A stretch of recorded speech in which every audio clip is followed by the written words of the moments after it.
never gonna make it. They want me to do something that could make sense. They hate when I keep dreaming I'll be famous, but I don't give a fuck, I'ma keep chasing.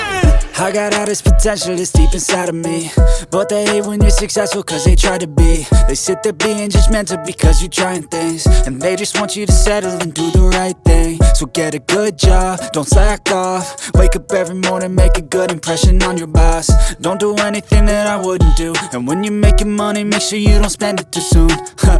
Fuck that, I'll do what I wanna do. I got a different path from everyone, and that includes you. Who are you to tell me how to live life? In these times it feels like nobody is right, yeah. So I'ma figure out what else we succeed, and then invest all of my time into that and proceed. I need whatever the hell could make me happy, and I don't think you have a clue what could that be. They tell me that I'm never gonna make it. They want me to